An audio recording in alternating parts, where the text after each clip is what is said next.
Good morning dear students. आज हम बात करेंगे थ्रोम्बोलाइटिक्स के बारे में। Thrombolytics, thrombo plus lytic. Lytic means तोड़ना या फिर लाइस करना ऑलरेडी फॉर्म्ड थ्रोम्बस को। ठीक है, तो एक बार फिर से देख लेते हैं। Thrombolytics lies the clot of thrombus by activating the natural fibrinolytic system. ये क्या करते हैं, थ्रोम्बोलाइटिक्स क्या करते हैं, फिब्रिनोलाइटिक सिस्टम होता है उनको एक्टिवेट करके जो क्लॉट और थ्रोम्बस का फॉर्मेशन हो चुका है उनको लाइस कर देते हैं, मतलब तोड़ देते हैं। ठीक है, फॉर एग्जांपल किसी वेन के अंदर कोई थ्रोम्बस वगैरह हो गया तो उसको तोड़ने के लिए क्या करते हैं, जो फिब्रिनोलाइटिक सिस्टम है उसको एक्टिवेट करके जो थ्रोम्बोलाइटिक है वो एज ए वर्क करता है। तो अपन बात करते हैं जो थ्रोम्बोलाइटिक है वो मेनली क्या करते हैं, अपन इसको यूज़ करते हैं थ्रोम्बस को ब्रेक डाउन करने के लिए, नॉट अपोजिट है। मतलब जो एंटीकोएगुलेंट होते हैं वो इसके अपोजिट वर्क करता है। जो थ्रोम्बोलाइटिक है वो एंटीकोएगुलेंट के अपोजिट वर्क करता है। रहते सेम ही है लेकिन ये अपोजिट वर्क करता है। कैसे? जो थ्रोम्बोलाइटिक होते हैं वो ऑलरेडी फॉर्म थ्रोम्बस को ब्रेक डाउन करते हैं, बट जो एंटीकोएगुलेंट होते हैं वो थ्रोम्बस फॉर्म नहीं होने देते। आया कुछ समझ में? जो थ्रोम्बोलाइटिक्स होते हैं वो तो थ्रोम्बस को जो बन चुका है उसको तोड़ने के लिए, और एंटीकोएगुलेंट मतलब उस चीज़ को बनने ही नहीं देते। ठीक है, ये हो गया थ्रोम्बोलाइटिक्स। फिर बात करते हैं नेक्स्ट, इसके अंदर अपन कौन कौन सी ड्रग्स इंक्लूड करते हैं तो देख लेते हैं।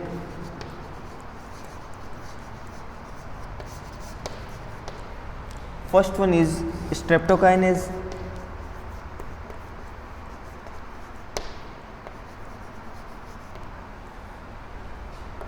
Second one urokinase,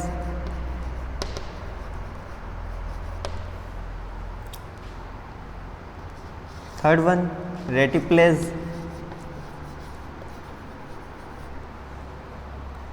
fourth one टिनेक्टिप्लेज,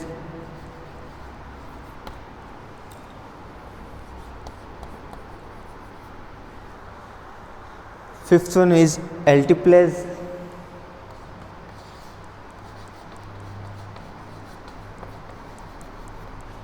and last one is enistriplase.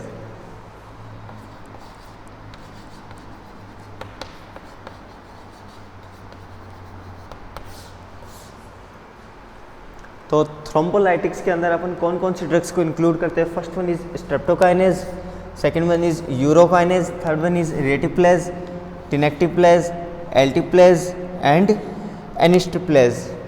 ये ड्रग्स अपन इंक्लूड करते हैं थ्रोम्बोलाइटिक्स के अंदर। तो एक बार फिर से देख लेते हैं थ्रोम्बोलाइटिक्स क्या होते हैं। Thrombolytics are lyse the clot और thrombi by activating natural fibrinolytic system. जो फिब्रिनोलाइटिक सिस्टम होते हैं उनको एक्टिवेट करके ये क्या करते हैं, थ्रोम्बस और क्लॉट को लाइज कर देंगे, मतलब तोड़ देंगे। ठीक है, फिर अपन इसके अंदर कौन कौन सी ड्रग इंक्लूड करते हैं? First one is streptokinase, urokinase and third one is reteplase, tenecteplase और alteplase and last one is enistriplase. ठीक है, एनिस्ट्रिप्लेज। ये ड्रग्स अपन इसके अंदर इंक्लूड करते हैं। फिर बात करते हैं अपन इसके मैकेनिज्म ऑफ एक्शन की।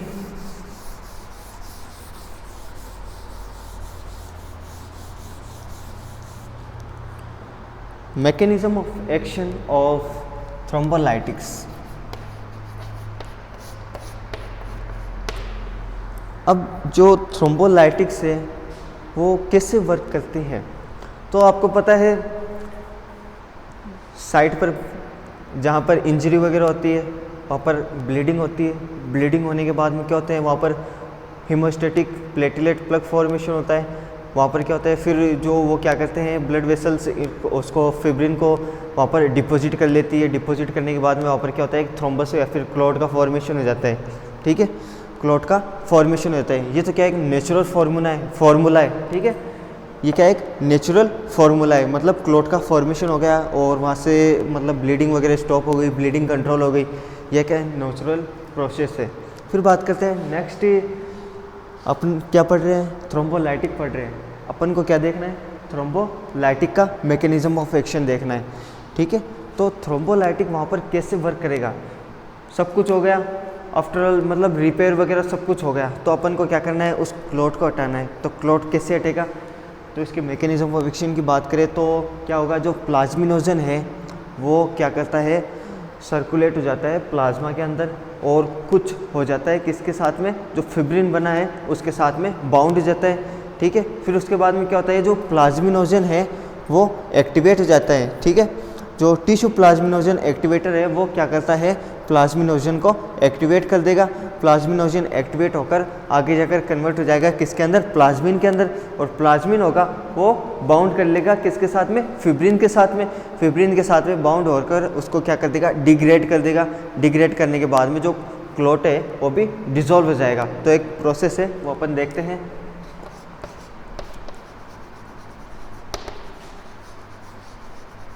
प्लाज्मिनोजन, फिर प्लाज्मिनोजन को क्या होगा, ये जो टिश्यू प्लाज्मिनोजन एक्टिवेटर है टीपीए, ये क्या कर देगा, प्लाज्मिनोजन को एक्टिवेट कर देगा। फिर प्लाज्मिनोजन क्या होगा, आगे जाकर किसके अंदर कन्वर्ट हो जाएगा, प्लाज्मिन के अंदर।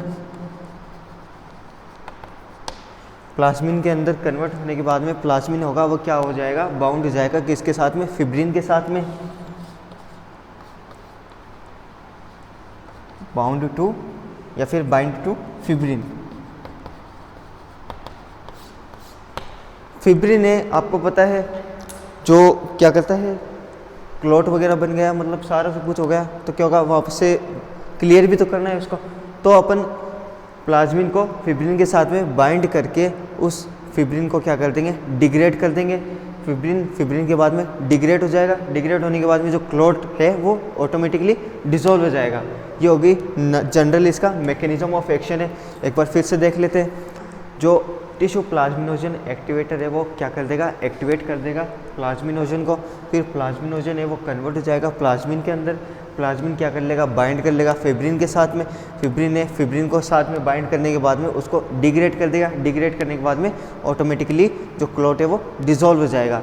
ये इसका जनरल मैकेनिज्म ऑफ एक्शन है थ्रोम्बोलाइटिक का।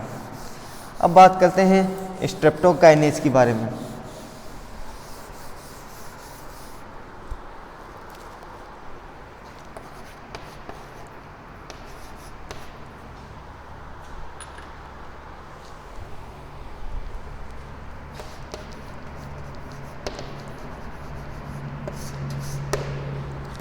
जो स्ट्रेप्टोकाइनेज है ये ऑब्टेंड हुआ था बीटा हेमोलाइटिक स्ट्रेप्टोकोकाई, ठीक है। इसको अपन ऑब्टेंड करते हैं, इसको लेते हैं किसके साथ, किससे, बीटा हेमोलाइटिक स्ट्रेप्टोकोकाई।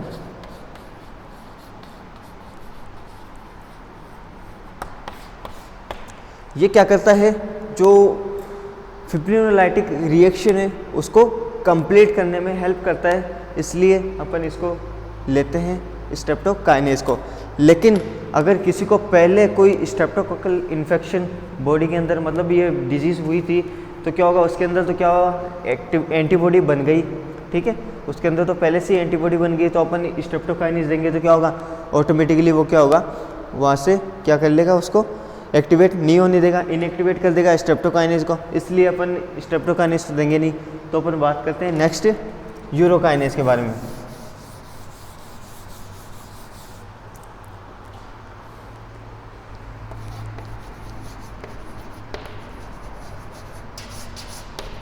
दोनों के बारे में बताऊंगा, स्ट्रेप्टोकाइनेज और यूरोकाइनेज के बारे में। जो यूरोकाइनेज है वो एक एंजाइम है जो प्रिपेयर्ड हुआ था ह्यूमन किडनी की सेल से, ठीक है। किडनी सेल से उसको प्रिपेयर करते हैं, क्योंकि जो यूरिन होता है उससे आइसोलेट करके यूरोकाइनेज बनता है, ठीक है। इसलिए इसका नाम यूरोकाइनेज हुआ, ठीक है, क्योंकि यूरिन से आइसोलेट करते हैं अपन किसको, यूरोकाइनेज को, ठीक है। और ये जो प्लाज्मिनोजन प्रोसेस है उसको क्या करता है, इजीली कंप्लीट कर लेता है, इसलिए अपन इसको एज ए थ्रोम्बोलाइटिक भी यूज़ करते हैं, ठीक है। अब जो स्ट्रेप्टोकाइनेज है वो अपन इसलिए यूज़ नहीं करते क्योंकि फर्स्ट वन, एक तो वो बहुत ज़्यादा, मतलब जिसके अंदर पहले से कोई स्ट्रेप्टोकोकल इन्फेक्शन था, ठीक है, उसके अंदर तो यूज़ कर ही नहीं सकते क्योंकि वो उसको इनएक्टिवेट कर देगा ऑटोमेटिकली, ठीक है। और सेकेंड वन, उसका जो रिएक्शन है मतलब बहुत ज़्यादा एडवर्स इफेक्ट है, वो बहुत ज़्यादा देखने को मिलेगा, ठीक है। और जो यूरोकाइनेज है वो अपन इजीली यूज़ करते हैं और मोस्ट इफेक्टिवली वर्क करता है यूरोकाइनेज, ठीक है। और लेकिन इसको जो बनाने के लिए क्या है कि जो इफ़ेक्टिवली टेक्निक और इसका जो डेवलपमेंट है वो बहुत ही कॉस्टली होता है और ये बहुत एक्सपेंसिव ड्रग भी है, इसलिए अपन इसको यूरोकाइनेज को यूज़ करते हैं एज ए थ्रोम्बोलाइटिक्स, ठीक है। फिर बात करते हैं नेक्स्ट इसके इंडिकेशन की, इंडिकेशन ऑफ थ्रोम्बोलाइटिक्स। इंडिकेशन को अपन बोलते हैं यूजेस। यूजेस की बात करें तो कौन कौन से या फिर अपन किस किस कामों के अंदर थ्रोम्बोलाइटिक्स का यूज़ करते हैं। First one is myocardial infection, upon MI के अंदर इसको यूज़ करते हैं, ठीक है। मायोकार्डियल इन्फेक्शन के अंदर भी अपन इसको यूज़ करते हैं। और second one is deep vein thrombosis, जो थ्रोम्बस का फॉर्मेशन हुआ है उसको डिसॉल्व करने के लिए अपन क्या यूज़ करते हैं, थ्रोम्बोलाइटिक्स यूज़ करते हैं। और in large pulmonary embolism. Next one is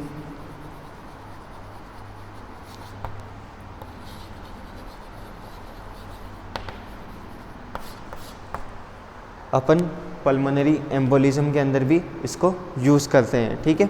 फिर बात करते हैं, ये तो क्या होगा इसका इंडिकेशन। अब बात करते हैं इसके कॉन्ट्रा इंडिकेशन के बारे में। किसी चीज़ का यूज़ है तो उसको कॉन्ट्रा इंडिकेशन भी होना ही चाहिए। तो कॉन्ट्रा इंडिकेशन की बात करें तो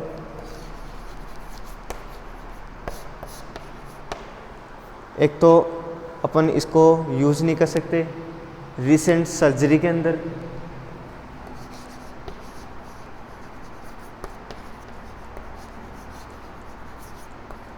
रिसेंट सर्जरी के अंदर इसको कॉन्ट्रा इंडिकेट करते हैं क्योंकि वो सर्जरी हुई है, रिसेंटली हुई है, इसलिए अपन उसको मतलब इसको कॉन्ट्रा इंडिकेट करते हैं क्योंकि वहाँ पर क्या होता है ब्लीडिंग वगैरह स्टार्ट हो जाएगी। और रिसेंट इंजरी के अंदर, क्योंकि इंजरी के अंदर तो क्या चाहिए, क्लॉट वगैरह चाहिए। अगर अपन उसको क्लॉट को क्या कर लेंगे मतलब लाइसिस कर देंगे तो क्या होगा, वहाँ पर ब्लीडिंग स्टार्ट हो जाएगी, इसलिए अपन रिसेंट इंजरी के अंदर भी इसको कॉन्ट्रा इंडिकेट करते हैं। और बात करें तो gastro intestinal injury,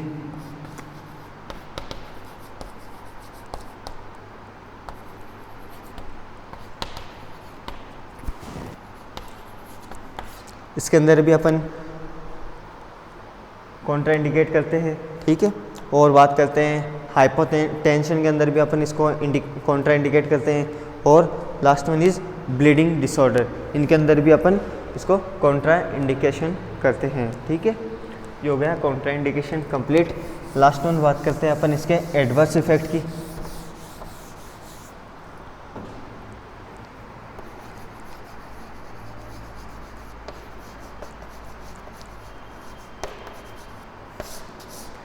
adverse effect of thrombolytics. Thrombolytics के एडवर्स इफ़ेक्ट क्या क्या हो सकते हैं।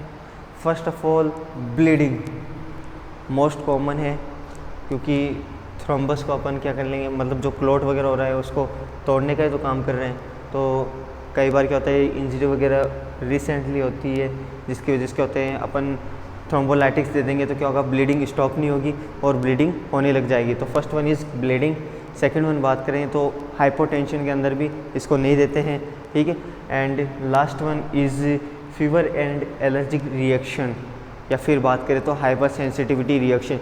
ये स्ट्रेप्टोकाइनेस देते हैं तो मोस्ट कॉमनली मतलब क्या होता है स्ट्रेप्टोकाइनेस देते हैं तो देखने को मिलती ही है क्योंकि स्ट्रेप्टोकाइनेस क्या होता है मतलब ससेप्टिबल मतलब बहुत ज़्यादा कॉज करते हैं एलर्जिक रिएक्शन, ठीक है। ये हो गया एडवर्स इफ़ेक्ट कंप्लीट और आपके थ्रोम्बोलाइटिक्स भी कंप्लीट हो गए। आई होप आपको अगर कुछ डाउट हुआ तो पूछ लेना। Thank you dear students.